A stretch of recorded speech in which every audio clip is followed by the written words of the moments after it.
Okay, welcome. So I'm Rhonda Rosenheck, and this is Jewish Poetry in the 518, which is our area code. We actually will have at least as many people on Zoom listening from all over the place as here. But these notes are for those of you who are here. So Zoomers, you can get your beverages ready. Okay, so this is a tiny building. It's a 111-year-old congregation, and the building is older than that. So this was one of 3 farmers' shuls in this area, Skodak and East Nassau, and here with the last one of the 3 that is still a congregation. And it's a beautiful little building. Let me tell you a little bit about its quirks. You came in that front door. Right out that door is the back door.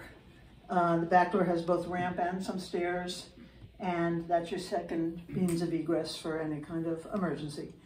Also through there and on the left are 2 doors that are the bathrooms, which means that during the readings, you will have no choice but to feel rude and stand up and go this way, and that's okay. So it's not rude, right? When it's your only choice, it's not rude. So if you need to use the restroom, that's the way. The kitchen is to the right, and that's where first aid is. Let's see, did Michael, where's Michael? Members, congregational members, just raise your hands for a second, congregation members. These people can help you if you need to know where the first aid is. If there's anything confusing about being here, we can all help you with that. I'm also a member here. Okay, now I get to say that thing. Please silence your phones.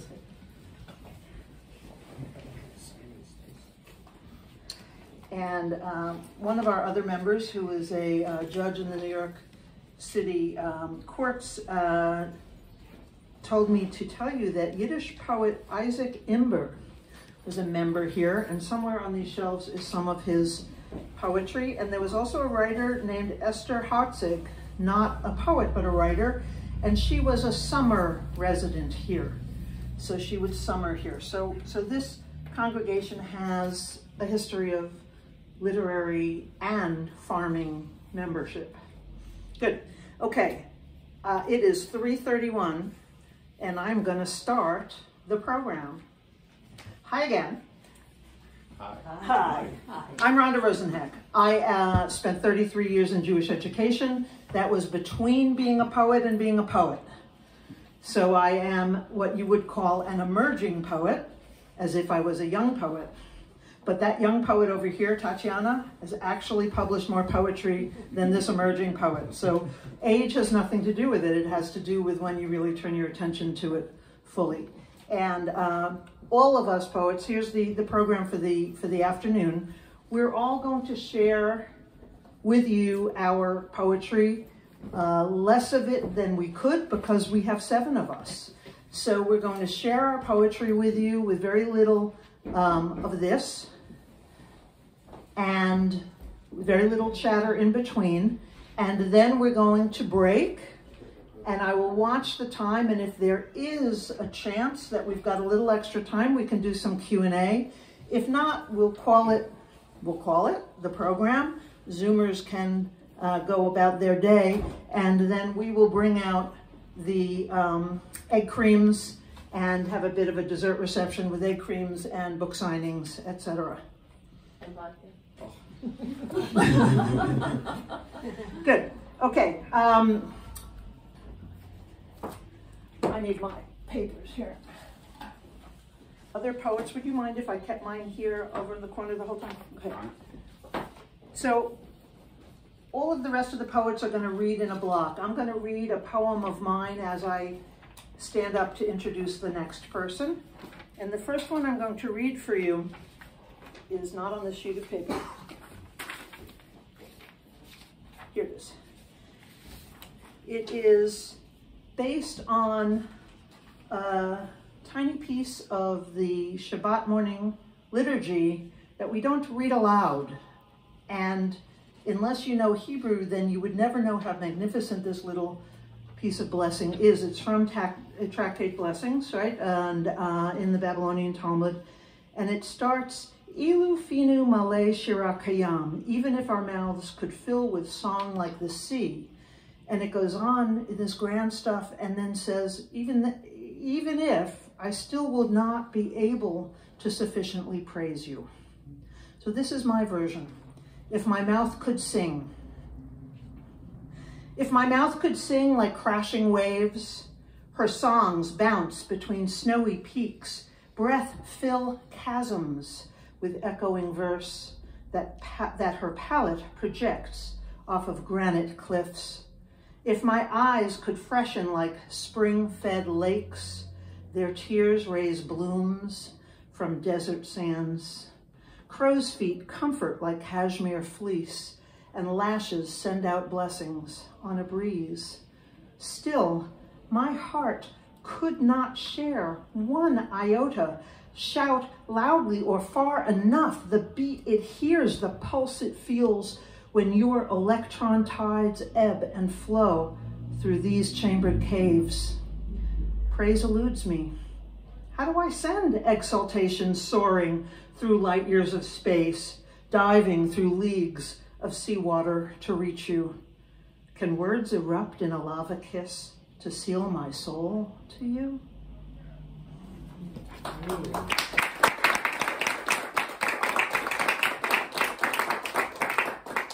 Curtsying is optional. Susan Comninos was the first to say yes and come on board with this project with me. And widely published. Her recent book of poems is Out of Nowhere, is called Out of Nowhere. It doesn't come out of nowhere.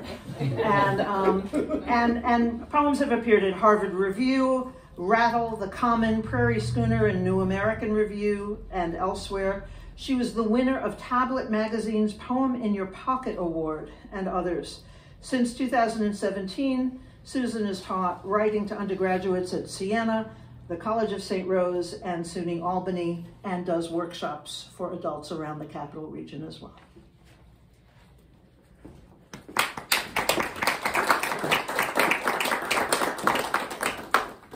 Thank you, Rhonda. Thank you, everyone, for coming. And I think I saw this gentleman last night at a concert for Dom of the Buffalo. Yes, you did. Yes. Okay. That's Danny. Okay. Nice to see you. Thank you, everybody, for being here. So Rhonda invited us to read a poem by a Jewish poet that we admire. And I like Linda Pasdown's writing very much. She was a Jewish poet, born in 1932, died last year, 2023. She was for several years the Poet Laureate of Maryland, and she wrote about her Jewish family, the everyday joys and worries of being alive in the 20th century, 21st as well. And one of the things that I like very much about her work is its biting awareness of history, as well as its tenderness and devotion to loving relationships and family. So this poem is called The Laws of Primogeniture, which is another way of saying the laws of inheritance. The laws of primogeniture. My grandson has my father's mouth with its salty sayings, and my grandfather's crooked ear that heard the soldiers coming. He has the pale eyes of the Cossack who saw my great-great-grandmother in the woods, then wouldn't stop looking. And see him now, pushing his bright red fire truck towards a future he thinks he's inventing all by himself.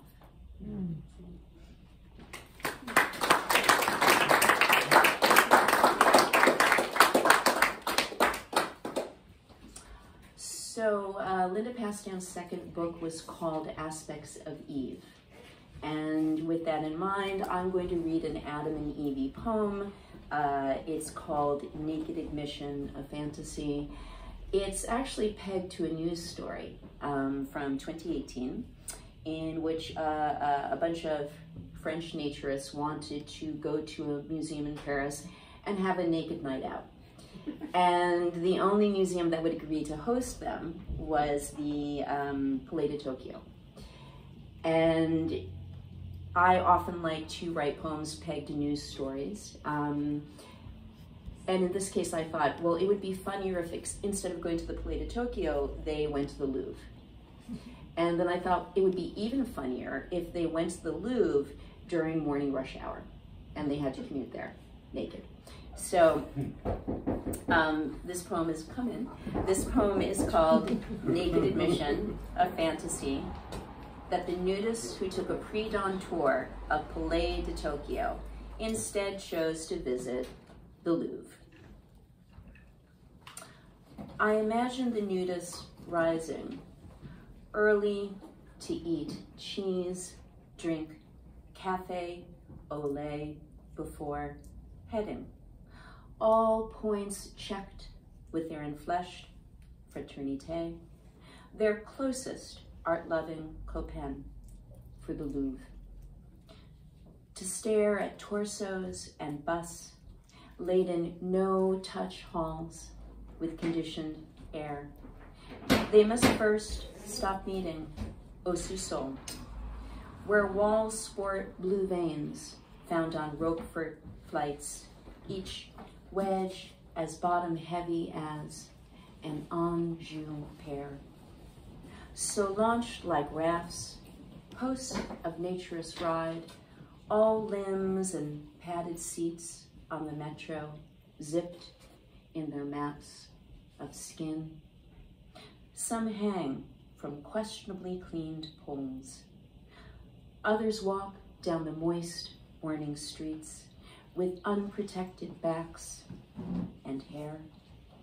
It's a show of bodies hydraulically graced by youth, and of others freed from the clothes that function like slings, sagging no more at their exclusion from sights, like the Mona Lisa, in pain, suffering her societal ache, tooth gripped by a tongue that will soon be unstrapped, to lick a cut on the thumb or juice from the lips after eating. Our naked fellows, our coterie of curated core, designed by DNA, spread among the art. Then in homage, sorry, I looked up when I shouldn't have. Then in homage to a wired tour guide, they clocked in a clash of courteous ears, worn above stirred then shrunken chests. Like iron lungs puffed with air, the nudists become so pure, like marbled installations rarely moved, near statues poised in a Gallic light, unbleached by windows set too high to mar their original breathing portrait of skin.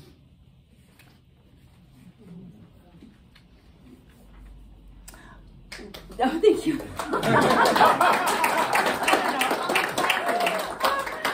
Rhonda, I was turning to look at to you to hope that you would tell me when time is coming up. How about one more? Really, one more? Okay. All right. Thank you. People are still asking for the login. I'm not being, well, I am being rude, but I'm trying to just allow more people to come in. We have over 26 people on Zoom right now. So. Yay. Oh, and hello to my sister and my mom who joined us via Zoom. Don't lose your time. Otherwise, I'm going to have a conversation with my mom, who's there also. Okay. So I'll read one more poem called Imagining Abraham. This poem was a little bit of an attempt to create a history for my grandfather, who came to the US from Russia. We knew a few things about him, but not a lot. We knew that his mother's name was Sarah. We knew he was 27 when he arrived. He was 5'5", my height, and he came with $25 in his pocket. And so the poem, in using a refrain, tries to fill in the gaps a little bit about my grandfather and imagine who he was before we knew him. So this poem is called Imagining Abraham as My Silent Immigrant Parent. My father was a wandering Aramaean. He placed a dead deer in my hands. My father was a wandering Aramaean and erased for me the path to his home. My father was a wandering Aramaean whose goodness was the oar that rowed him in the boat of his soul alone. My father was an Aramaean.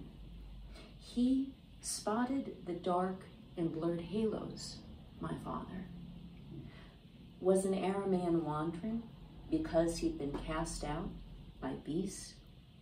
My father wandered like an Aramaean. His feet were his indigenous shoes. He unveiled himself to the air like a shivering bride. My father, my wanderer, walked on the ice near our home like a heron. My father was ice of the lake, a bird of sparse plumage. He wandered as feathers fly. Thank you.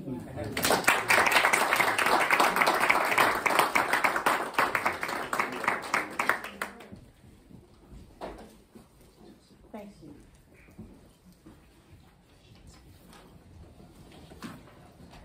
And from me now, something completely different. I like to form translate.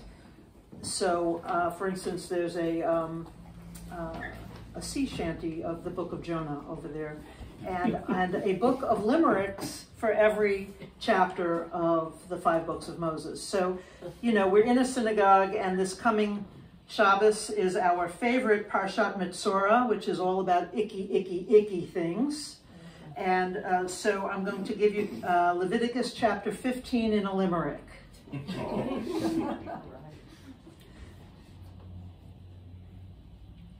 What to do with human issue? Genital flow leaked in situ.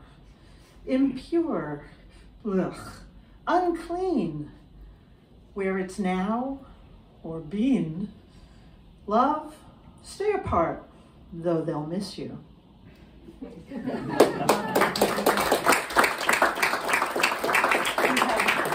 now fulfilled your obligation to study Torah. Okay. Now, we're on to Jay Rogoff, who is right here, and is a professor at... Former. What? I'm retired. Oh, you're retired? Yeah. Oh, he's retired. But, but I just lost the name of the university. Skidmore College. Skidmore. You know what I do in my brain every single time I think of Skidmore? My brain says Swarthmore. Skidmore College. So, so Jay has 7 collections of poetry out, and some have won wonderful awards. There's The Cutoff, The Long Fault, The Art of Gravity, Enamel Eyes, and most recently, and this is poetry of his I heard first, Loving in Truth, New and Selected Poems, and a book of criticism, Becoming Poetry, Poets and Their Methods, and that received a Louis B. Simpson Award for Outstanding Literary Criticism. He's appeared in all sorts of journals and such, but what's very, very interesting is that he is a dance critic, and he's working on Balanchine is Now, an exploration of how George Balanchine's ballets express interior human life. He's also working on a book-length poem and lives in Saratoga Springs, near the college, whose name I can never remember. Jake. Thank you, Rhonda, and thanks for putting this together, and thanks to all of you for coming out. Judaism enters my poetry in, I think, 3 distinct ways. I have a series of poems that are inspired by my family and their immigrant experience coming to America. I have poems that address 20th century history and its nightmares, and have also been informed by my travels in Europe. And poems that play with the biblical story as told in Genesis, also informed at times by works of art. And I'll read samples of each of those today. All of the poems I'll be reading appear in Loving and Truth, which is available if anybody's interested. So I'll start with one of my family poems. This is called, appropriately enough, Welcome to the Family. The nice thing about reading in a synagogue is that you don't have to explain a lot of the references. Welcome to the family. When my mother's Zeta died, the Brooklyn gravediggers struck. The corpse lay ready. The planks and pegs of his plain pine box required rot. So my uncles shed dark suit coats, hefted mattocks, grappled among graves with shovels, and built a hole. The men wore hats, and their beards shook fruitless sweat into the ground. They knew they had to work. Time and law demanded it. My father, the youngest, wore his new suit he'd saved for almost a year. Earth stuck and crusted it. The sun dampened them all, made their flesh heavy, redolent, rotten, the hottest August on the books. My mother, not yet round, but cousins buzzed like workers round the queen. Her skin flamed, her eyes glazed. She woke up in the limousine, her sister holding a compress to her head. Till 6 feet, my father shoveled. He faced the face of dark earth and felt made of sweat, and the cool ground, crawling with vermin, delighted him. He stood out of the sun at rest, his blue suit brown, then labored up ladder out of the grave to make a pallbearer, lurching under the coffin, shaking, making it disappear. After dragging earth out, kicking it back in was a blessing. Cool grass grew next year on the grave when the living met to unveil his stone. I made the rabbi laugh. Gurgling and babbling, I puked on my father's new suit. But I can't remember. My goggle eyes couldn't focus the carved Hebrew letters of my name.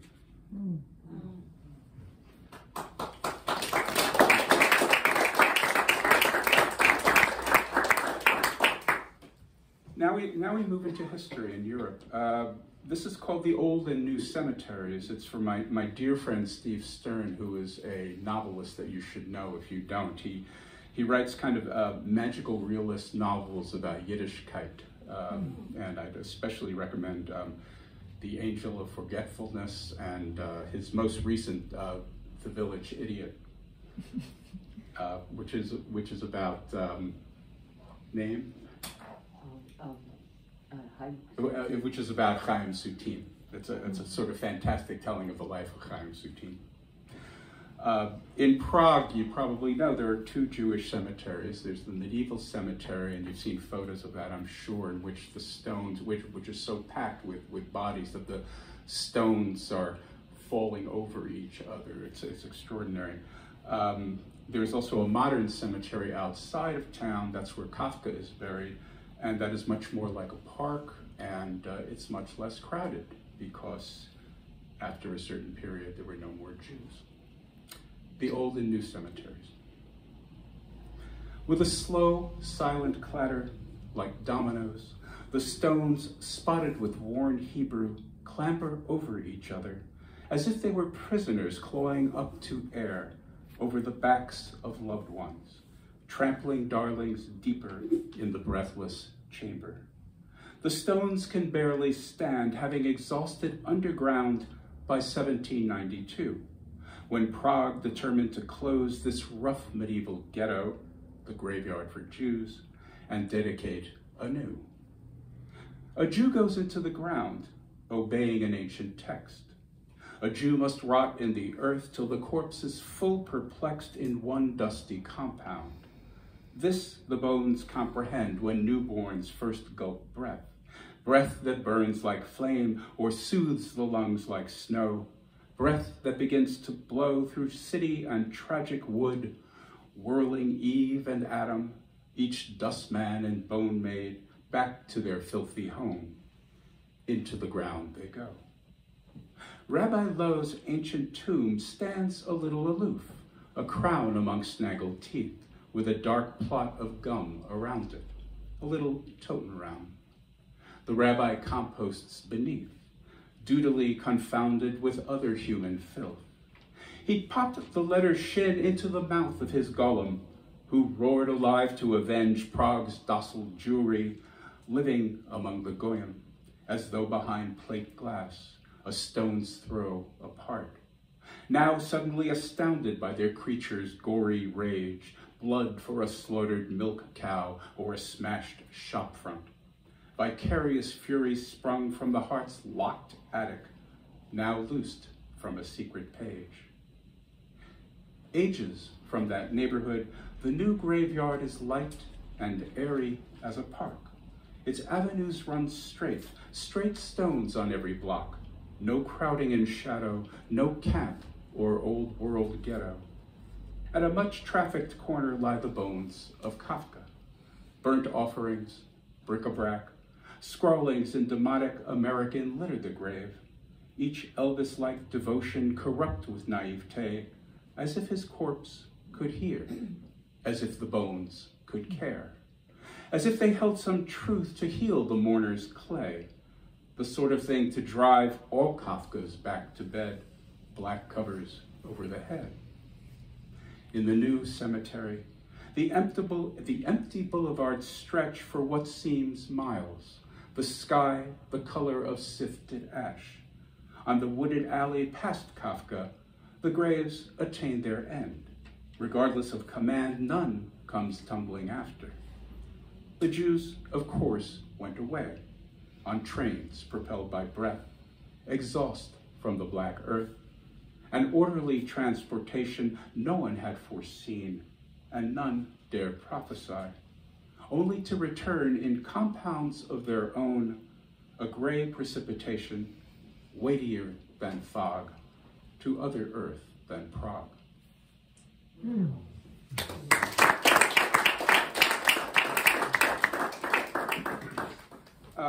Two more, we okay on that? One more. Thank you.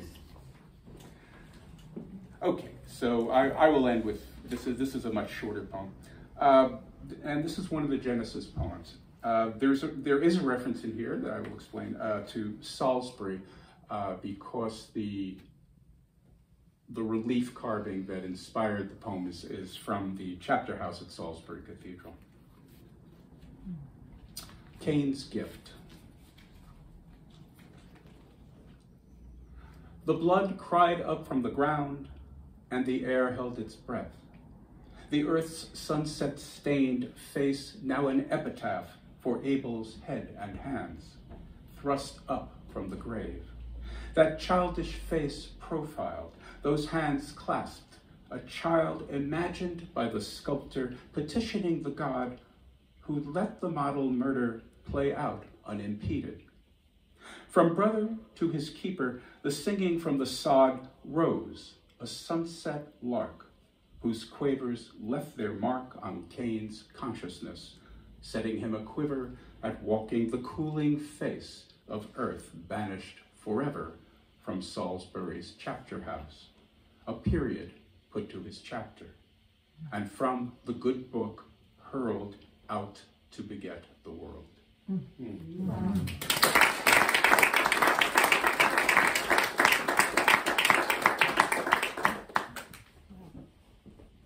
Beautiful. Thank you, Jay. Next we have Tatiana Rebecca Shrayer. She's a 10th grader at Brookline High School in Massachusetts, and she is a fourth-generation writer. She's almost directly related to somebody who's going to be reading later on in the program. Her poetry collection, Searching for Bows and Arrows, came out in 2020 and won second prize in the 2019 Stone Soup Book Contest. You're going to have to explain those dates to me. If it came out in 2020, how did it win a 2019 prize? Because it was COVID and it took a little while. Ah, okay, that's the answer. COVID broke the world. So her poetry and translations from the Russian have been featured in Stone Soup, Teen Writers Project, Kid Spirit, 4 Centuries, American High School Poets, Iron Words Israel, Jewish Journal of LA, and other magazines and anthologies. And her new poetry collection, The Disappearing Bridge, is forthcoming from Liquid Cat Books. Tatiana.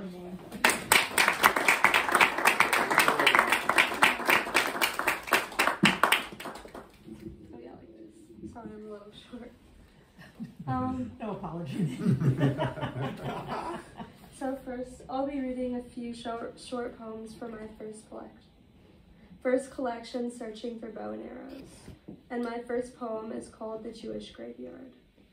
The Jewish Graveyard. I made a journey from Boston to St. Petersburg to visit my forebears at a Jewish graveyard. On the way, we stopped at a little bake shop with tired women selling day-old bread. My father and I entered a rickety gate in front of the old synagogue. A stooped man with a wheelbarrow asked if we needed water to wash the graves. Wash the graves once a year, I wondered, to connect with ancestors I'd never met, to speak to them, to hear their wisdom, to keep the memory awake. On the way back, we crossed a long gray bridge over railroad tracks and abandoned factories. I was thinking, would Russia be in my dreams if my father hadn't left forever?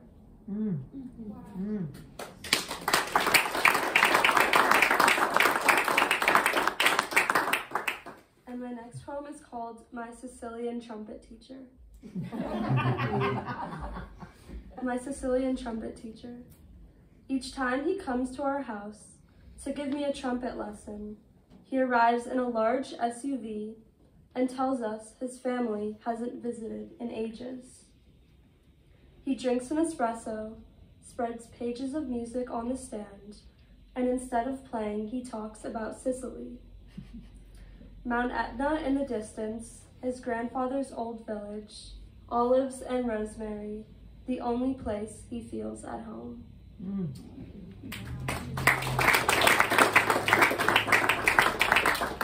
And my last poem from this collection is called My Grandfather's Russian Typewriter. He wrote novels and poems on that old gray pony, but now it sits in our old shoe closet, next to a pair of old rain boots. One afternoon, I find it on the kitchen table, released from its case, buttons dusty yet ink still wet. I insert a page and type awkwardly in Russian.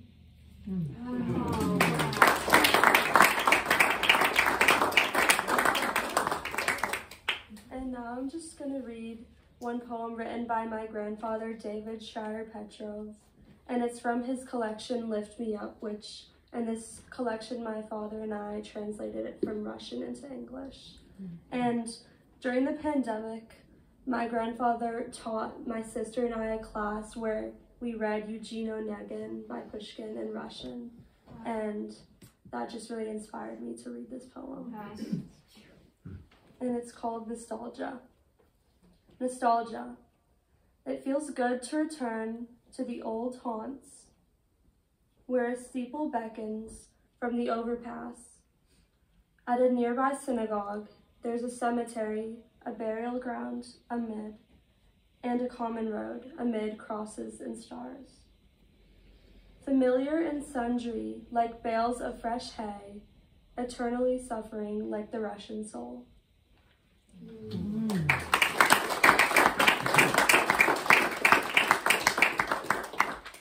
last, I'll read a few short poems from my forthcoming collection, The Disappearing Bridge. My first poem is called Origin. Origin. I'm from speaking Russian to my dad and English to my mom, from picking mushrooms in Chatham and hiding my true self behind sand dunes, from weekly trips to cafes with my grandparents to seeing my grandfather in the nursing home once a month, from comforting my grandmother when she's all alone to making her cry as I fight with my sister. I'm from Hanukkah bushes and Shabbos candles, summers in Israel and death camps in Poland, skiing the toothy Dolomites and walking along the gentle Arno that gleams like pure gold.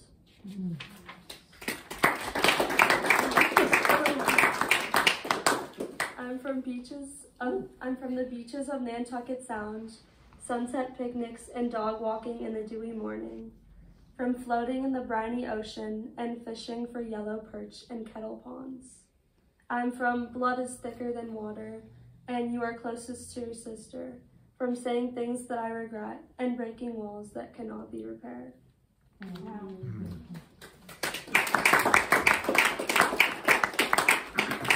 And the last poem I'll be reading is called Ellis Island, which I wrote about 2 years ago when I visited New York. Once filled with immigrants looking for a new life, now filled with tourists looking for an answer. During the day, the souls of immigrants sleep, tired from searching for the American dream. At night, they dance around the Statue of Liberty, fly with the seagulls, dry the old fishing nets. They dust family photographs and sleep in iron bunks with straw mattresses. At sunrise, they disappear into the computers where their lives wait to be discovered. Wow.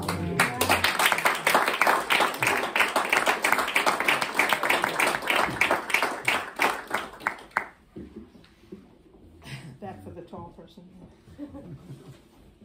Beautiful. See, she's got more written and published than I do. Next up is Leslie Neustadt. And Leslie and I have been circling around each other with so many mutual friends, and we finally get to meet this afternoon in person. Leslie is a retired attorney, poet, collage artist, author of Bearing Fruit, A Poetic Journey. Her work is inspired by the beauty and power of the natural world, life's joys and struggles, and an unwavering commitment to human and civil rights. Her poems have been published in anthologies, including Veils, Halos, and Shackles, International Poetry on the Oppression and Empowerment of Women, the Bloomsbury Anthology of Contemporary American Jewish Poetry, 101 Jewish Poems for the Third Millennium, Rumors, Secrets, and Lies, Stories and Poems about Pregnancy, Abortion, and Choice, and more. She's a board member of the International Women's Writing Guild and chairs its programming committee. And she produces a workshop series for the Guild that she created during the pandemic. I assume it's an online workshop. And Leslie's next book, The Sustenance of Stars, is forthcoming by Kelsey Books in June of this year.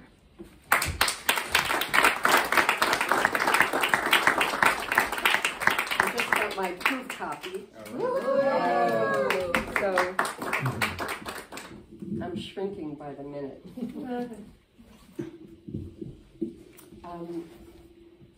I have to say that I feel like I'm in the larval stage, and also so impressed and fortunate to be reading from amongst erudite poets, precocious poets, and those learned in Judaism. 100 Generations of Leah was written for my Ghanaian pen pal. I created a epistolary poetry pen pal program, and I was assigned to a wonderful poet from Ghana, and she had an African name and a Christian name, so she inspired this poem. 100 Generations of Leah. 1. I am a woman of many names, history cradled in each letter, a museum of selves, carved from alphabets and ancestors unknown to each other. A blood current flows underneath each name a tributary. At birth, one receives a secular Shem and a Shem Kadosh in sacred Hebrew. An Ashkenazi Jew, I'm bound up with the dead and the living. They sing a susris in my ears. 2, birth certificate, Leslie Beth Neustadt. Professional name, Leslie B. Neustadt-esque. A name with hard edges, a lodestar. Leslie from the Scots, a garden of hollies. Beth from solemn English, God is my oath. How did Leslie Beth, the little girl who never ripened, arrive at the doorstep far from the earth that birthed her? 3, my Hebrew name enveloping as a prayer shawl. Shena, short for Shoshana, a resplendence clothed in multiplicity. God is gracious, beautiful. The woman for whom I am named, known only by my neshumas. When someone calls me, Shoshana's fragrance, redolent of lilies and roses, scents the room. My second name descends from the mother of an ancient tribe, weak-eyed, unloved. Unlike her striking sister, Leah's father thrust her upon Jacob as a ruse. Honored for her fecundity, Jewish girls are anointed with her name and oils of myrrh, sweet cinnamon and cassia. Does she appear as a dove, an owl or butterfly, or does Leah tinge my dreams with burnt umber? 4, great-grandma Leah, named written in blood, fled pogroms in Kiev for the Golden Medina. Her dreams tarnished, her husband melancholy. He peered out the grimy tenement window like a cast iron plant, unable to take root. To survive, Leah fricasseed meals for factory workers in her tiny flat. Is it too late to learn her recipe for enterprise? 5, some sounds roll off the tongue like honey, twirl around like spun sugar. My nicknames, tender as a fawn's smile, Leslala, Shinamedala, quelling every syllable. Yiddish snuck into the English my grandparents learned to speak. They would call, full of tears, Lessinku. My tabernacle heart would open, sheltered under Shekhinah's wings. When I was a young woman, I had a premature girl who did not survive. At the time, if you didn't have a child that lived 30 days, the child was not subject to all the rich tradition that we have for mourning the dead. She was never alive under Jewish tradition at that time. This is of a happy moment.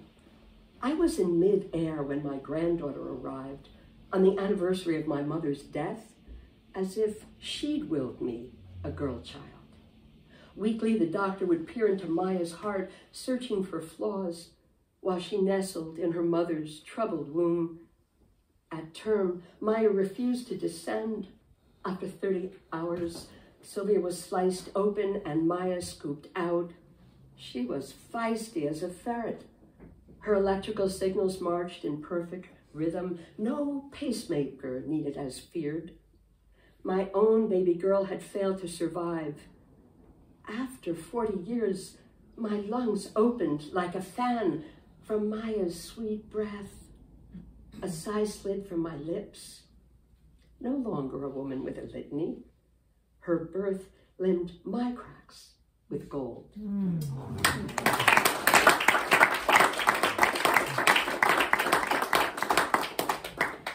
This is on the other side of parenting. Every parent's dreaded fear. Before I read it, I'll just say yesterday was a reminder of the existential threat Israelis face. The title of this poem, and I try to pronounce it, correctly, is a line from a poem entitled Make Love from Yuri Isdrix. The phrase, this precious, this hateful earth, is from Boris Umanyuk's poem, When I Clean My Weapon. The poem itself is inspired by Sonia Sanchez's poem, Peace. It's dedicated to a group called the Parents' Circle. Everyone has lost a child to the conflict in the Middle East. A chance not to kill. For their children are buried in this precious, this hateful earth. Israelis and Palestinians have planted thorny brooms, their olive branches blistered.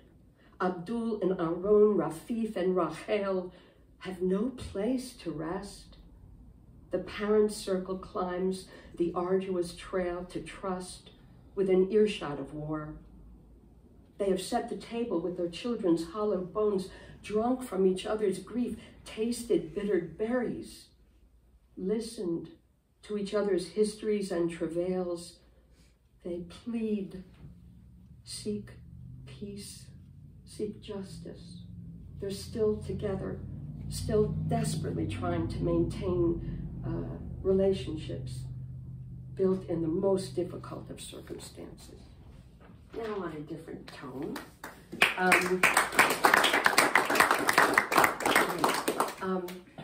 One of the ways that I relax is to make collages, but I can't draw, and often I feel like my hands are mute.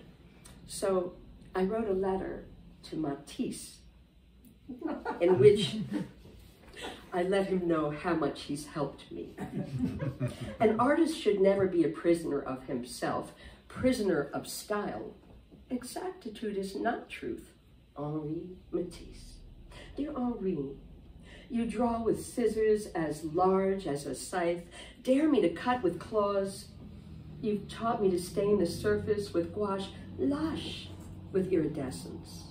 Your paper cuts give me a vocabulary my mute hands can muster. Alabaster, bedazzled blue, Byzantium, celadon, and cinnabar. You were my age when cancer corralled you in a wheelchair. You saw a window perch where others might have seen a prison. The need to create recreated you. I longed to leap beyond my body's crabbed reach.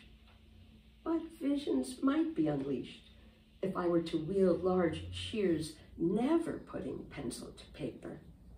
Once I drew the same shapes over and over, as if mapping the inside of myself, sending these seeds into the world scattershot.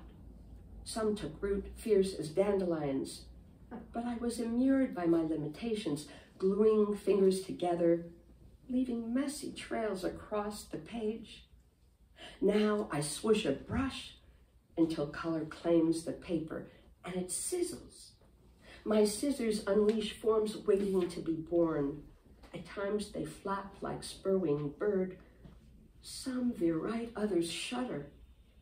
Scissors stamp out my missteps, reveal fissures, uncover rivers of doubt. There is magic in puzzling pieces to make a whole. Scissors can be wizards. You may only see what they split apart. Wow.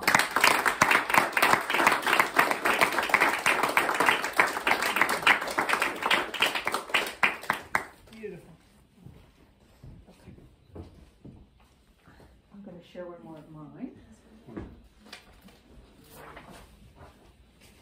And this is the one for Israel Singer's nickname is Izzy, which is also sometimes is. And this is a poem that I told him is today, it's for him because it's about the absence of the verb to be in the present tense in Hebrew and other languages. So isn't. Okay. And it's one of these poems that just, slides all over the page. I will. To be, to have, in some languages, goes unspoken. acupuncturist said, "That's why you fibromyalgia. That's why you pain." I am pain? I am fibromyalgia? Spiraling, rippling scarlet veils of identity tangled. Hands slipping, accelerating a fall as if I dared at circus silks and slipped. In Hebrew, Arabic, Russian, ASL, I, teacher, poet, niece, lover, daughter, sister, aunt. I, secular, spiritual, rebellious, dutiful, fun, no fun. I was religious. I almost certainly will be buried in pine. But today, I alive, watching, talking, typing, tagged, always, never, dramatic, funny, right, sensitive, angry, selfish, musical, groggy, forgetful. Colleague chastised, we forget the most obvious things. I, forgettable, memorable, predictable, quirky, sweetie. I splayed out in amber. I was, can, might, shall. I, strength, choice, faith. I, arrogant, flaky, shamed, trusting, lazy, fierce, thoughtless, adaptable, kind, lost, found. Popeye bragged, I am what I am, and that's all that I am. So why can't I be? Yes, yes, be mindful. But when my legs uncross, I back. I worries, fear, blues, glee. I grief for was, will be. I not yet, serenity, acceptance, courage, wisdom. God's saving name was blank, will be. I was, will be what I was, will be. So who was, will be I to demand an am? No aerialist, no Popeye, no God. I poet. I angst. I was. I have. I will. Wow.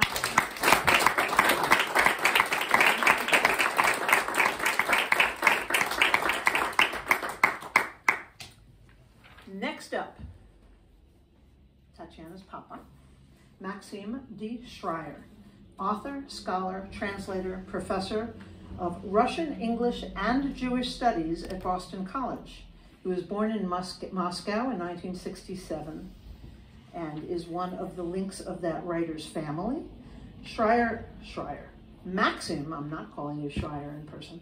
Maxim grew up as a refusenik and emigrated to the United States, that would be here, in 1987. He's authored and edited over 25 books in both English and Russian, among them the internationally acclaimed memoirs Leaving Russia, A Jewish Story, and Waiting for America, A Story of Emigration. He's got a collection of novellas, A Russian Immigrant, and a literary memoir, Immigrant Baggage, and the current poetry collection, Kinship. Maxim is the recipient of a National Jewish Book Award and a Guggenheim Fellowship. His works have been translated into 11 languages. Maxim.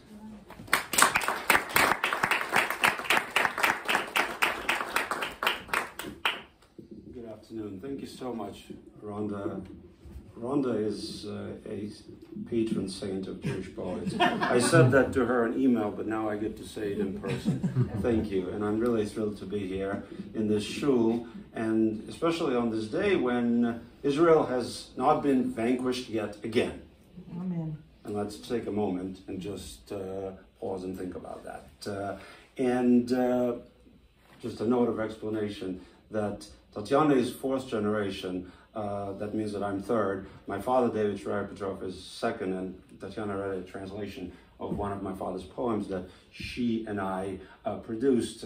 There's also a branch of our family, my mother Emilia and my older daughter Mira, who translated my father's fiction.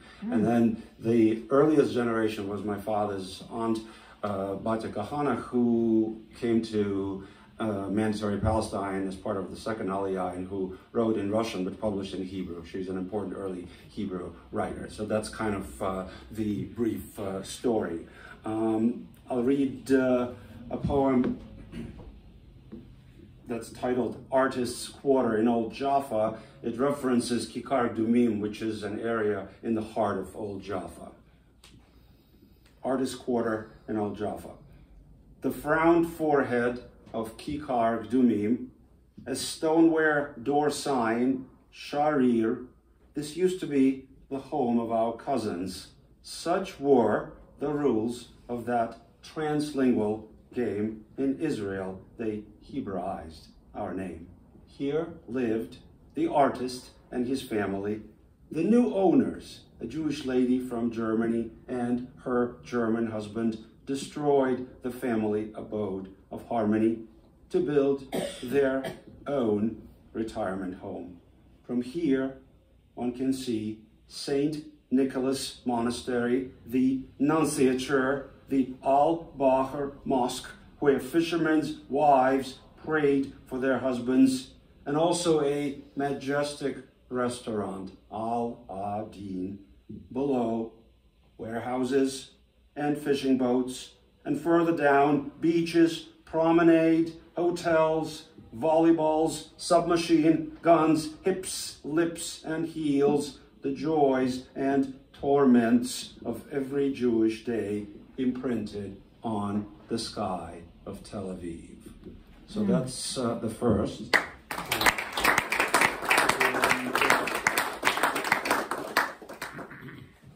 I picked a short early poem by Louise Gluck, not necessarily because she's my favorite Jewish poet, although I do like her early poetry quite a bit, but because she died a week after October 7th, and somehow I now inevitably think of her death in connection with the Hamas attack. So I'll read a very short poem of hers called Anniversary, and I'll read my own Russian translation, and then something else that brings it together. So this is Louise Gluck's poem Anniversary from 1966.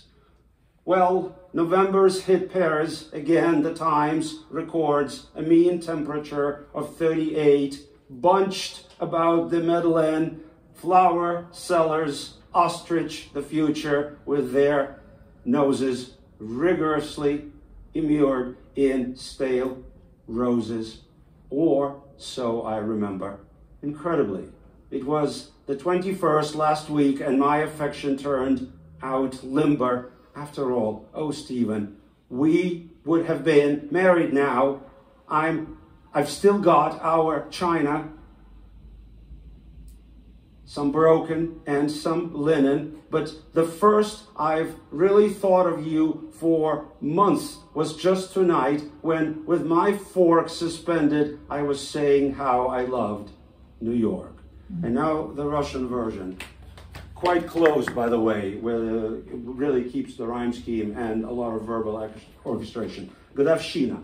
Что ж, снова ноябрь набросился на Париж. Таймс сообщает рекордные непогоды. 3 градуса на площади Мадлен. Не выстоишь, цветочники струсят. Пророчат годы, утыкают носы в мякоть увядших роз. Так работает памяти ремесло. Невероятно, 21-е разинула рот на прошлой неделе, и меня совсем развезло. Стивен мой, сегодня мы были бы муж и жена, наша посуда, часть ее перебита, скатерти и белье. Но за все эти месяцы я лишь сегодня одна вечером ощутила твое отсутствие. Вилка застыла в полете, воздушный росчерк. Я говорила, как я безумно люблю Нью-Йорк. And now I'm going to read. Thank you. And now I'm going to read a slightly longer poem. This is the last I'll read. It's called Benefactor, and it appeared not too long ago in a new literary magazine called the Green Golem, Zionist literary magazine. 3 new literary projects have sprouted up since October 7th that really try to bring together Jewish voices, voices with a unabashedly pro-Israel point of view. And so this was in their first issue. The story behind it, so the poem is in memoriam of a man by the name of Ilya Salita, the late Ilya. So in the year 1984, he and I, both of us Jewish kids from Moscow, were the only 2 kids who were accepted in our year to our school at Moscow University. And later, he became a very, very successful philanthropy executive. And when he died, he was president of Genesis Philanthropies, which is a very, very prominent Israeli philanthropic organization. And so this poem is, on the one hand, a tribute, but on the other, it's also not just a tribute to him, but it's a tribute to, I guess, a disappeared Soviet past, which was also my youth, which was also my refusnik years, and some of which is still informing my life here today. Benefactor, in memoriam Ilya Savita. Soundlessly you enter the most foreign of my dreams, clutching under your left arm a cognac leather briefcase in which 2 choral synagogues would simultaneously fit. You invite me to lecture before veterans of the great patriotic war about any appropriate topic I didn't make up. For instance, Botvinnik's chess, Oistrak's agile fingers, Golda Meir's endless cigarettes, Vasily Grossman's lovers, Trumpeldor's last words, Mashe Kutuzov's glass eye, Brodsky's salad green Mercedes, Sergei Brin's birthplace. I agree on the spot. The terms, very lucrative, business class, conference at Yad Vashem, survivors, caustic whispers, your baggy, double-breasted suit, opening remarks about love. We trade the usual pleasantries, wives and kids, the sun's already setting over Moscow or Boston, Tel Aviv or Berlin. Well, it all makes sense, you say, in that coarse falsetto, nonfiction, fiction, now a screenplay. Surely you should do it, we'll support, but in the film, Russian Jews must appear. Perhaps disappear, I make a joke. Wouldn't it be great to write a script about a Jewish Oblomov? In your eyes of a Moscow wunderkind, endless streams of heavy trucks flow on the Leningrad highway, the chocolate liquor of our Brezhnevian youth. In America, we've grown different, and yet each time we meet, a hanging bridge ties itself to our past, where alternative laws of gravitation and attraction rule, where we walk from the Sciences Building to the main tower of Moscow State, December outdoors, sheepskin coat, fur hat, a vile mohair scarf. For some reason, you're telling me, a poet's son, about poets who fought the Germans, Slutsky, Levitansky, Samoilov, Mezherov, Vinokurov. Haven't I seen them all in person, live at the writer's house? But I wouldn't include the last one, Donut with dog shit, as he was. I repeat what I once heard as a kid on the train from Vilnius to Moscow in a drunken conversation of literateurs who translated from Lithuanian into the language of the empire. But that's probably too hard to interpret. Meanwhile, you and I hurry to join a Jewish weightlifting club under the direction of Robert Roman, son of a Latvian rifleman. They accept you, but reject me. They reject you when I try to introduce you to my Beatles-loving friends. They nominate you to join the school's Komsomol committee, and me, the son of refuseniks, they try to throw out of the university. But now, all of this has lost not only its meaning, but also its form. The perfumed smoke of our student years has long since lifted. We sit at a table in a Greek pastry shop. You have only 20 minutes before your next meeting. From your chest cavity, you take out 3 tablets at once, for note-taking, for headaches, and one more, which resembles the one Moses was given, and also a hungry pelican and a watchman at an old Jewish cemetery. You look terribly tired. In your cloudy eyes of a mortally wounded gazelle, I see cascading reflections, everything we once considered alien but loved the way our people loved their rot gut, their Russian wives, their enemies. Did you finish the screenplay? You asked me slowly. Isn't it about time? I take a sip of my black coffee. I take a bite of my cheese Danish. What can I tell you? Thank you, benefactor mine, but unfortunately, I cannot finish this script. Everything that we once shared, considered our very own, has become alien, and it no longer aches. You see, benefactor, first the war on the land where our grandparents were born, and another war on the land where we would like to find eternal rest.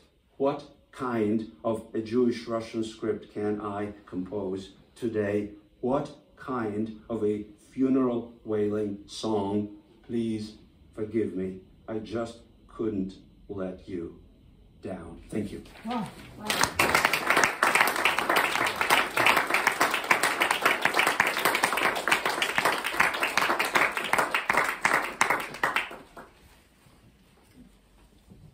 Do you see why I did this?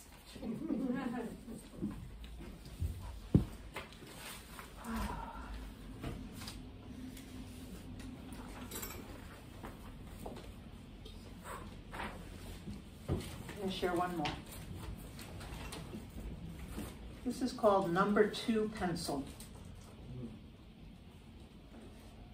I pray, inscribe me in the book of next year in Number 2 pencil.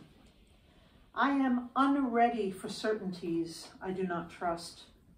Can even you swear to them? Grant me pink eraser assurance that your fate allows me to correct missed marks, falls too soon, misspelled hexes fumbled and failed. I pray words of ancestral poets. By rote, I incant liturgy, opened and sealed blessings, please crowned with nods, with bows, with neither or both. Can't you sometimes feel grateful? The tropes, the tunes do lift me. Then I pray with full-throated faith. Buoy us, O Maker of imperfection. Ease kinked necks, heal bruised knees that lock and fall too soon under hexes misspelled, marks missed, lungs filled with drowning, and wholehearted prayers gone unanswered. Pray I inscribe you too in the book of next year in Number 2 pencil.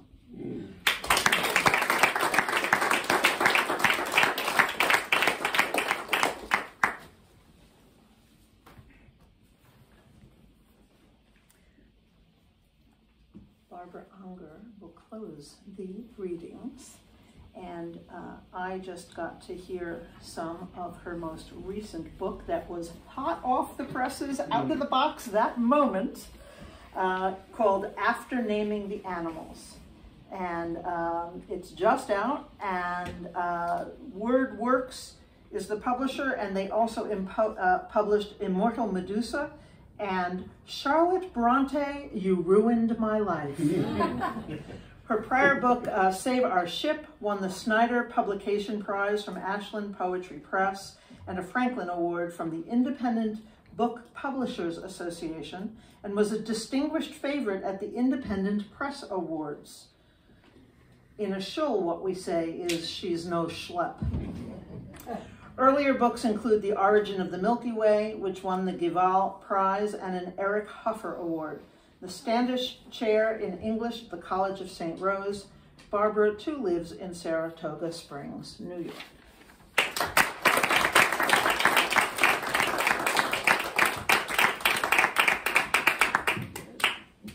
Thank you, Rhonda. Thank you for bringing us together for this wonderful event. Thank you to everyone for coming out, and Zoom people, thank you too.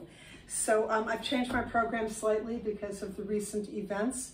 And I am going to start with a poem from Immortal Medusa. So I don't know if you know this, but the woman who designed the Barbie doll, Ruth Handler, was Jewish. Mm-hmm. Yes. And a few years back, when Barbie turned 60, they had a contest for what her new profession could be. And that's how I came up with my alter ego, Kabbalah Barbie.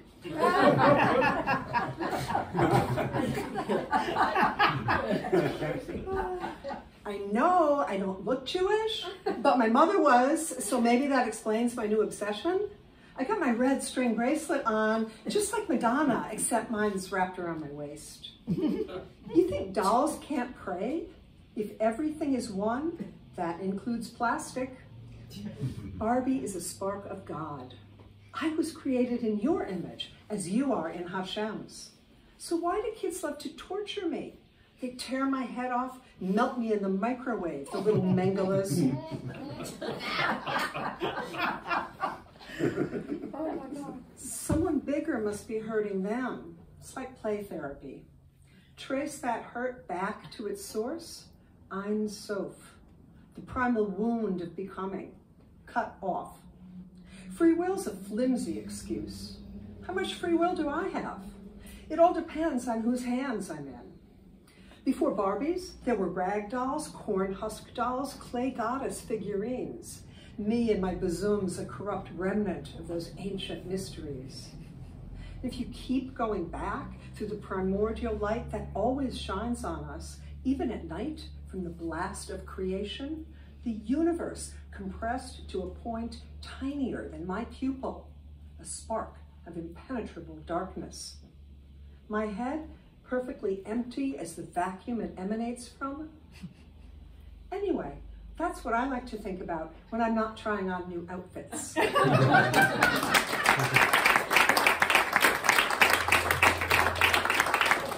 you continue, show of hands if you have ever heard the name Mengele in a humorous context.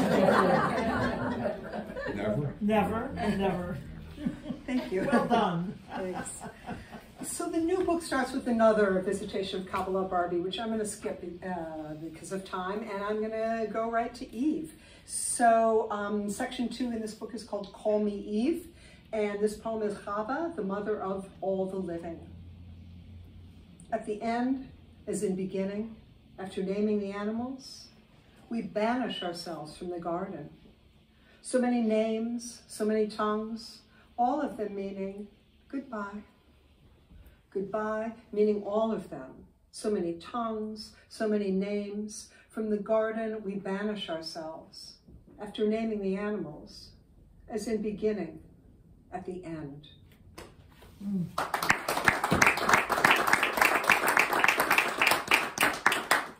I'm going to read one more from this book. It's called Luck, and it's about growing up in Minneapolis as a second-generation Jew. Luck. Oh, and it's in response to Ledley Longsoldier's great poem 38 from her great book, Whereas. Luck.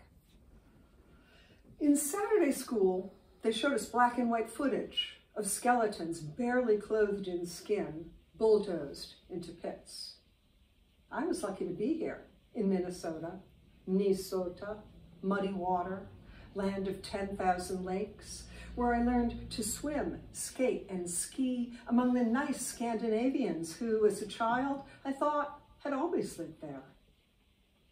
My grandparents' luck led them from Hungary to Cleveland, not Palestine. The rest, Auschwitz. In Ramsey Junior High, named for an Indian killer, I never ate in the lunchroom where cops with German shepherds patrolled for race fights. After school, I feared the Catholic girls with their plaid pleated skirts and white lipstick, cigarettes and crucifixes. Columbus's ship first approached here the year they booted us from Spain. He had a Jew on board, speak Hebrew to the Daino, thinking he'd found the lost tribe.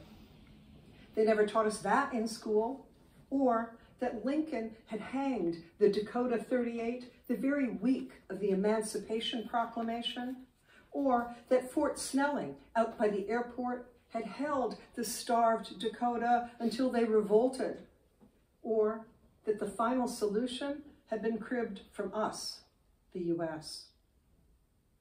After 9/11, most Americans were shocked to learn what we had always known, from the Shoah to the Nakba to Minnesota, where on earth is not plowed with someone else's bones. I'm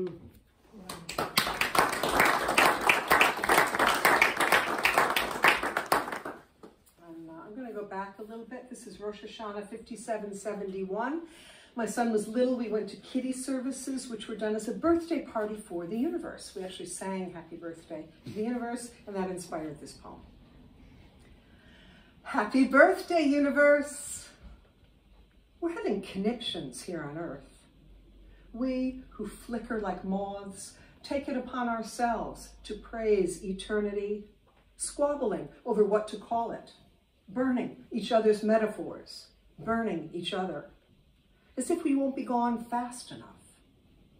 What could you possibly think of us, universe, in our zany hats? If you could even see them on our minuscule heads.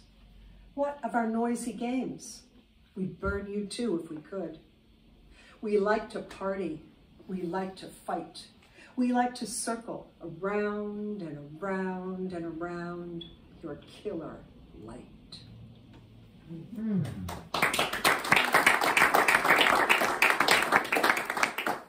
And I want to close on a slightly more upbeat note. This is called Freeform Judaism, which is a play on Reform Judaism, as an extremely reformed. And it's about when I was a single mother trying to have Pesach alone with my son, Isaac. Yeah, so this is for Pesach.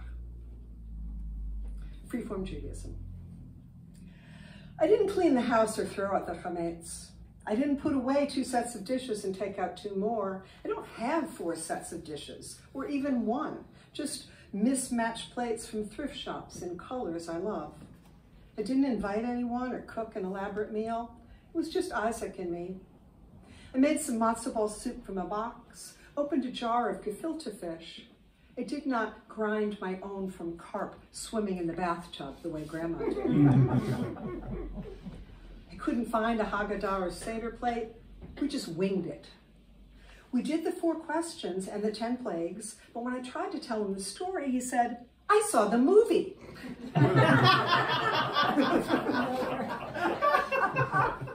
Jumped up and acted it out.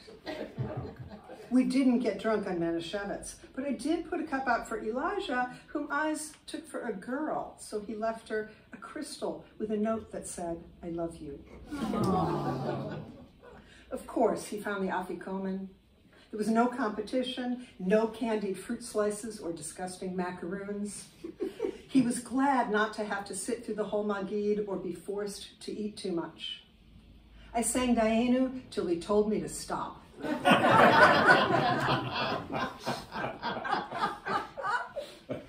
We did put pillows on our chairs to remind us we are free. And so may everyone be this coming year.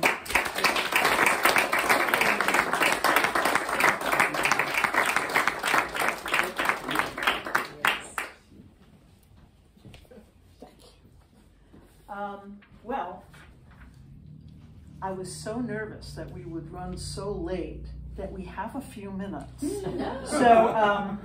So I thought if anybody has any questions about any of the influences of any of our writings, maybe the poets can come up and join me here, and maybe we could just take 5 to 10 minutes and have a little bit of conversation about whatever's on everybody's minds or anybody's minds.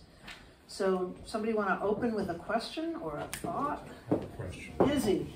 So this A complaint? question, You can complain? this question is for, I guess, all the poets here. Maybe you all have the same answer or different answers, but what's the process for, what's your creative process? What does it look like? What sparks it? And Somebody is tinkling. yeah, it might be my. Okay. So what's your creative process with poetry? What sparks the idea? So sort of a broad question. Let's get a few answers on this. Tatiana, you wanna give it a sentence? Well, I really just like wake up in the middle of the night sometimes and just like write it down. Like it just like comes to me, I don't know. Like, or I like write it on my phone notes app and I just form it together. Jay? Starts anywhere. Can be a phrase, can be something I've seen. I've stood for a long time in museums taking notes on works of art that then are poems. Sometimes something just happens and you know it's going to become a poem. In one of the poems that I didn't read, there is a memorial in Hildesheim which is a 6-pointed memorial, and it's to the synagogue that was burned down on Kristallnacht, and instantly the line leapt into my head: it's easier to make a memorial to something that's no longer necessary. And that then came into the poem, and the poem went on from there. I see the world in pictures, in words. My family is filled with visual artists and a few musicians, and some who are a mix. But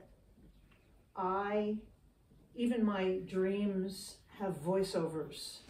So they're visual, but they're always with words, and they just fall out of my brain.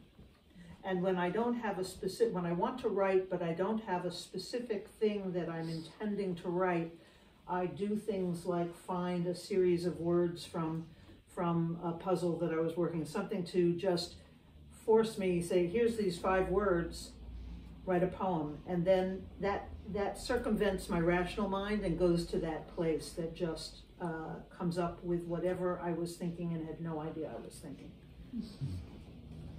I'll say something about this. There are writers who have a dedicated process, a daylaying process. I do not. If I did, I'd be much more prolific than I am. In a lot of ways, I don't really feel responsible for what I write. I don't mean that I abdicate responsibility for it. I mean that lines arrive, and I don't really feel that I'm more than a conduit for a lot of it. The poet Donald Hall used to refer to this as messages from the mothership, meaning, something is delivered to you. It's our own brains, but I'm not in control of that part of myself. So a line delivers itself, and I often approach it like a proof. I'll get a first line or a last line, and I'll write forward or backward to see what it means. But there's some aspect of my consciousness that I am not in control of, and that seems to be the creative part. I wish that I could harness it more often than I do, but it's you. It is something that is given to you or visited upon you. I think most creative people feel that, right? Sort of channeling from somewhere. Yeah. Should we go to another question and then let some of the people who haven't answered that one start out? Could I just say yes, one thing? absolutely. Go ahead. Well, I think it might just be of interest because I live between languages and I came to writing poetry in English quite late. When we came to this country, after years of being refuseniks, I was 20. It's a very strange age to emigrate, but also to transition to a different language culture. So I had already been writing poetry in Russian quite seriously, and I had half of a manuscript of what would become my first poetry collection that came out in New York in Russian. And I continued to write predominantly in Russian for a number of years, and then I didn't write poetry for many years. I very quickly transitioned to writing fiction and nonfiction in English. And every once in a while I would be asked, specifically by a magazine, and I would either render a translation of my Russian poem or some sort of version, and I was fine with that. As a lot of people who come from Russia, of course, I am trained with a certain discipline of craft, and to this day, how I write is I hear something, and then I have a very deliberate formal idea of what I would like it to be. I don't know how many of you picked up on that. The long poem I wrote was in terza rima, and terza rima is not a form that yields itself naturally to this kind of mode, but I was very compelled to do that. Yeah. Or to English. Exactly. But with English, I really started writing poetry consistently in English right before COVID. And at first, I started writing political satire, and then I started writing lyrical poetry about COVID. And then basically, October 7th was really when I felt that poetry in English became the mode that I felt mostly compelled to work in. But I have a project which I call parallel writing, which essentially means that I write two versions of the same text in English and in Russian. They are not translations. They actually do not read parallel in a systematic way, but they are texts on the same subject. And that somehow helps me think that I still live two lives in two different languages. Yeah, yeah. Thank you. Good, perfect. See, they're so different. One more interesting question anywhere? But wouldn't the other hosts like to Well, speak? let's see what the next question is, and then you get first dibs on whichever question you're answering. How's that? Is there another burning question anywhere? No burning questions. Okay, let's see. I'm going to ask you a question. Are there times when you're writing as a Jewish poet and other times when you're writing not necessarily as a Jewish poet?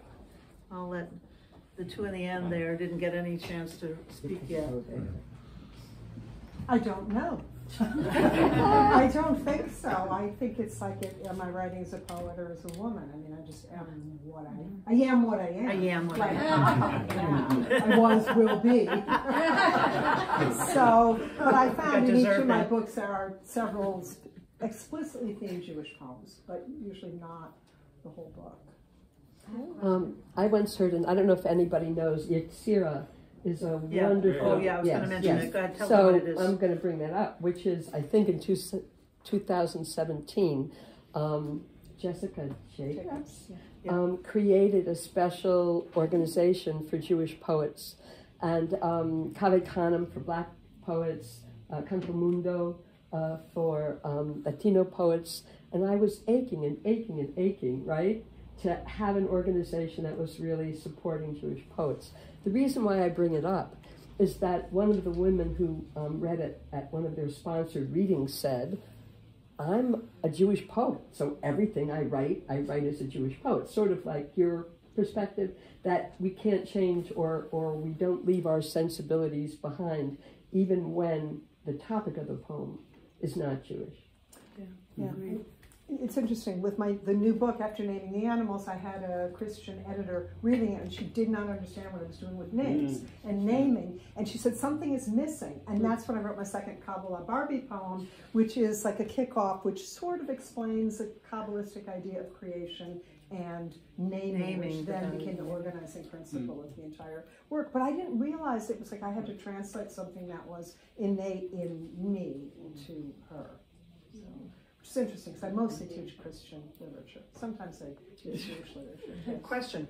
Yeah, I have a question. When you write, you get an inspiration, let's say for argument's sake, and you start writing, do you just let it flow? And when you look at it a second time, do you start revising? So my question is, how at the end of the day do you preserve the impulse, the unencumbered beauty of what your subconscious comes up with in the process of refining it so you don't lose that spark? Izzy, do you think that the Zoom people were able to hear that question? Can you nod think if you can hear it? Yeah, it Okay. looks like they can. Okay. And I actually have a question from a watcher, but go ahead. Okay, go ahead. Whoever wants to jump in. This is a great question. Yeah. It's a $1 million Brilliant, question for brilliant poets. I think the problem is, as far as I'm concerned, is that it's very difficult to parse and to break into rational units where inspiration ends and where craft begins in a disciplined sense. Boris Pasternak, who was a great poet, not a particularly good novelist or Jew, but he used to say that he rhymes the way God whispers in his ear, so to say, and if it's bad rhymes, he still rhymes this way. So you realize the point here is not that he was saying his rhymes are inconsistent. The point was he was saying that he still rhymes. The emphasis here was that, he sets out to have a certain structure, and he goes with it. So I think that has worked well for me, but it works differently for different people. Yeah, what often happens with me is that an inspiration comes to me as something that has to be in a particular form. So I'm thinking, this has to be a sonnet. And then what I have an image of, I really create a kind of mental image of the structure of the poem, and I'm not talking about the rhymes. The rhymes are going to come as I'm working it out, but I know that the poem is going to climax about 2/3 of the way through, okay? And then there's going to be a falling away. You have your octave and you have your sestet, right? And so I know that the poem is going to have to accommodate that kind of structure, which in some ways is natural to our experience of storytelling.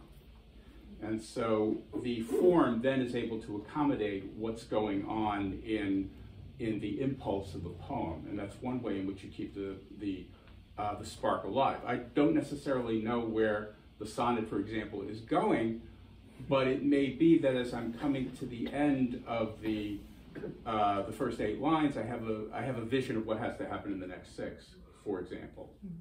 That's a very lucky experience with the form, but that's kind of what I aim for. Any other? Yeah. I have a completely opposite approach, and it goes back to question number 1, which is I have a daily free writing practice, so that I'm there to receive those moments of inspiration when they come. Most of my daily free writing is crap, but I think of Michelangelo, who said he could see the sculpture in the block. So for me, free writing is that block of rock, and mostly what I do is carve away. I cut, and then the form that is within what is there reveals itself to me. So I don't know that it's a sonnet until I cut away, then I'm like, oh, it's about 14 lines there, maybe this will be a sonnet, or, oh, maybe this is going to fall into 3s that I could do to rima, or, so I believe in organic form, and I'm trying to I free write to try to get in touch with that unconscious, and I also keep a dream journal, and then try to, as what Fran said, grab the id by the tail, and let that wildness carry you, but then the craft comes later in shaping, and that's my favorite part. I can do that forever. So I have twice in my life, both sides of that 33 years in education, also been a proofreader and a copy editor professionally, which, though it works with the same material, is a completely different part of my brain than the writing part of my brain. So I leave time, and then I go into copy editing mode, and I push at it, and I read it aloud, and I think about. I'm actually working with an intern who's working on a workshop of his own, and he calls some of it knots, like tangles, and some of it clumps, like mashed potato clumps, right? Sometimes it's just not going to flow off your tongue. It's just not quite the right rhythm or flow, but the meaning is right, and that would be in his terms. Sam Maurice is his name. It would be a tangle. And a clump is that the idea is not, it's too dense. I can't get the idea right out there in a pristine way. So so I go back and forth between those two. I will just tell you a cute anecdote, which is when I was doing this professionally, both of my nephews wanted to make some extra money, so they trained up to be editors, and one who is a social worker became my prose editor and did other clients' work for me with prose, and the other, who's a songwriter, became my poetry editor. Let me tell you that you have never been challenged to get something right until your nephew writes on the margin, "Auntie, you can still do better." Yeah. What's the, Susan, did you want to add something? I did want to add something, and I think that, I don't think I'm enamored of the idea that first idea is always best idea, or being really precious about, whatever comes into your brain. I think we all know when we've written a very good line. We feel it. Maybe we can't articulate the reason, but we know it's successful. I think that acting in service to a line that shows our cleverness but doesn't advance the poem is not a good idea. I don't know if you're familiar with the poet Cynthia Zarin. She also does prose writing, but she used to talk about, well, when I feel like I'm using really big words and I'm being very clever, I know I'm just saying, look at me. I'm calling attention to myself, and it doesn't serve the poem. Yes. So I think that that's a good way of looking at something. Yeah. Are you ultimately progressing towards an end? A good end, or a beautiful end, a successful end. And if not, take it out. Yeah. Kill your darlings, yes. right? Yes. Kill your darlings. So Get so enamored. not all of So them. there's now two questions, Okay, real quickly. let's get only 2 answers to each of the 2 All right, questions, so- and we call it. Question for the poets: how do you approach the process of creating a book from the individual poems? Ask Tatiana that. Yeah, let's get Tatiana on that one. Wait, can you repeat it? Sure. I'll do it slowly. Question for how do you approach the process of creating a book from the individual poems? I mean, like, my first collection, I started writing when I was, about 7. So it's just all the poems I've written from that age. I just kind of clumped them together, but it kind of just came together. Yeah. Let's see. Go ahead, Nick. I'm going to say that I took a workshop once called The Book is Architecture. And various authors, some professors, would come in and talk about how much they conceived of something. I know a lot of people who take all the poems, lay them out, see if the poems talk to each other. And sometimes some clear idea comes that is, I don't know what, kind of a principle that adheres enough to fit together. And sometimes it's a mishmash. And you divide it up, right? I mean, I'll speak for myself, none of the other erudite poets.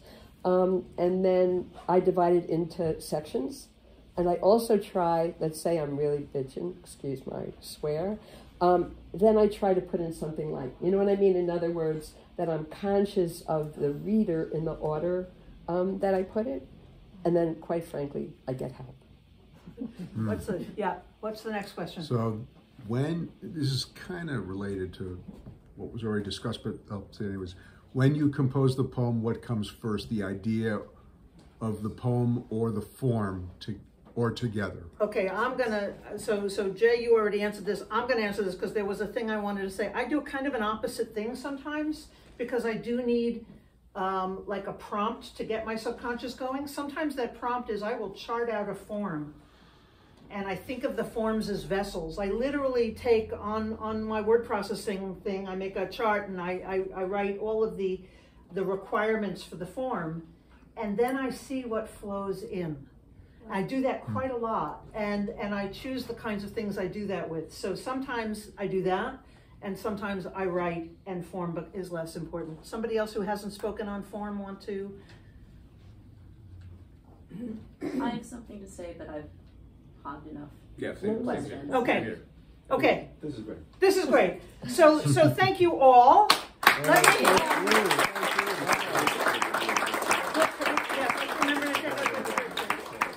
say a few things. If you didn't sign, I don't know where that sign-in sheet is. It's maybe somewhere there. On the yellow thing. Oh, there it is. If you didn't sign in, please do, just so we know who is here. And if you want either the Shul newsletter or information about us, check the correct place. If you don't want either, we're fine with that. Izzy coordinates not only the services that are here. Right now we've got a rotating team of 3, mostly Izzy, who lead. Everything is lay-led here. So we have services once to twice a month. We have some, and we always have really great Torah discussion, and wherever Margot is, really great kiddishes that that Margot helps put together. So it's always a lunch. It's a very beautiful thing. And also we've begun to do things like this, more of the culture. This is actually, for a very small building, this is actually called the Nassau Synagogue and Jewish Community Center. And so put that in a poem. So we have been highlighting some of the cultural traditions and cultural things, and Izzy put together several mixed genre open mics that were just really delightful, and then we also do some wonderful holiday celebrations. We have a wonderful Hanukkah celebration. I can't think of anything else that's going on in my brain right now, but all of that kind of stuff is happening in this tiny little building, and book group. Everybody's we have invited. A book group. Oh, Monday night has the philosophy book group. Every week. And they drink booze, which is, I'm always, I don't want to have to read the book, but I really want to go and just drink booze with them. But then I'd have to drive home. So Monday nights, they read the most amazing things. And okay, so here's what's happening. Thank you all. Zoom people, thank you all. They're waving.